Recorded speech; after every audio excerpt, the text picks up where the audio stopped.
Few cards in history have earned multiple championship trophies while dominating standard. More than just a draw spell, Factor Fiction generates a lot of value at instant speed, but also leads to heated discussions and forces players to make tough choices. Let's talk about Magic's most complex and interactive draw spell.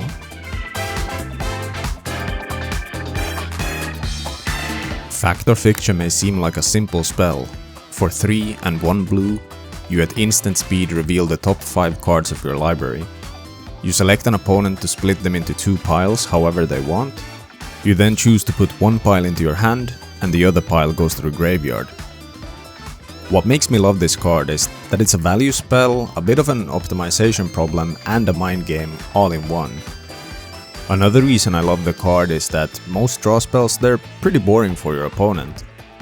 Let's say you cast Brainstorm, you draw 3, you stare at your hand for a while and then you quietly put 2 back. Nobody really knows what you kept or what you even did.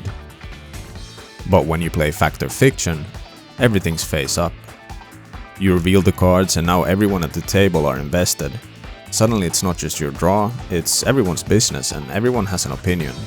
It's card advantage with drama, politics and a high skill ceiling. Factor Fiction was originally printed in Invasion in 2000 and immediately became a competitive staple. In fact, it was so dominant at the time that it inspired a popular acronym. End of turn Factor Fiction, you lose. In 2001, Anton Ruel piloted a blue-black Nether-Go control deck that leaned heavily on instant speed value. Factor Fiction let him dig for answers and reload during the opponent's end step.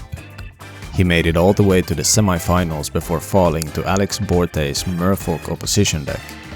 However, in 2002, Carlos Romao won the World Championship with a blue-black Psychotog deck, using Factor Fiction to fuel both his hand and graveyard. And he wasn't alone. That year's top 8 was packed with Psychotog decks, proving just how central Factor Fiction was to the format's most powerful strategy. It's been reprinted many times, including in Modern Horizons, which was notable since it was originally printed before 8th edition and this reprint made it modern legal. At various points it was restricted in Vintage and briefly banned in Legacy, but it was eventually unrestricted in 2011 and has remained legal ever since. So when you're playing against Factor Fiction, how do you actually split the piles? Let's say you'd rank the cards or give them values from strongest to weakest, let's say 1 through 5. Well, the most basic strategy people tend to do is putting the best card and the worst card in one pile and the 3 mid-tier cards in the other. There's the same average value between the 2 piles, but one simply has more cards and a higher total value. So a common recommendation you'd see at the time was to take the best card, let's say a 5, with the second worst card, a 2, and that pile's total is worth 7, and then the other pile would be totaling 8. But of course this whole ranking system falls apart if the cards don't have clear power levels. What if you flip 2 of the same card? Ranking them isn't enough. You will have to give each an individual value. Maybe there's diminishing returns or extra synergy. Maybe a land is a 5 if you're mana screwed, but it's probably a 1 if you're flooded. The math gives you framework, but often it's bait. The real game is in reading the board, your game plan, their hand, and maybe even their body language. There's a great 2006 article by Mike Flores on Star City Games where he goes deep on Factor Fiction splits. It highlights how you shouldn't really just choose based on value. The game state matters a lot too.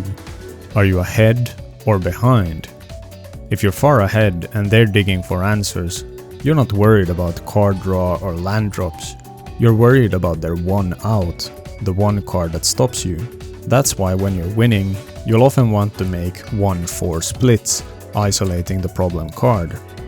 You have to figure out what card could give them the comeback and make taking that painful. Most new players default to 3-2 splits, but there's many reasons why that's not always the best. If your opponent already has a full hand, a 4-to-1 split can be even better. It might force a discard at end step, which effectively turns it into a 3-to-1 decision instead. And when you're behind, that's when you're looking to swindle. You want to trick them into taking cards that look valuable, but won't actually help them win the game. Most blue players will overvalue card draw or flashy value spells when the game is moving way too fast for them to be able to cast them. Another really classic strategy is mixing lands and spells. If the player is clearly digging for lands by playing Fact or Fiction on their own turn before their own land drop, you want to force them into a tough decision.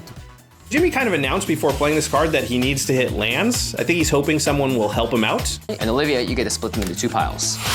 Okay, I will put the 2 lands in one pile and the 3 everything else in another. Well, So rude. Jimmy. There's also, of course, the final option, the big bluff, the 0-5 split. It looks ridiculous, but back in the day the card Blood Oath was relevant in Standard at the time, and it dealt damage equal to the number of cards of a chosen type revealed from an opponent's hand. So let's say they flip 5 instants, you put it 5-0, they take the pile, they could just die in response. There's a lot of stories of this happening, but in card markets every year of Magic video series, it happened again. Frank Karsten and Thoralf Severin, both top-tier players, resolved Fact or Fiction, and Frank bluffed Thoralf 5-0. You mean I can take all 5? Yes. Mr. Karsten, that is strategically a very unsound choice. Up to you, your choice. Thoralf, knowing about Blood Oath, took the stack with 0 cards in it to play it safe as he was ahead and didn't want to give Frank an out. He proceeded to duress Frank, realized it was a bluff, only for Frank to then split it 5-0 again, but this time Thoralf took the stack of 5.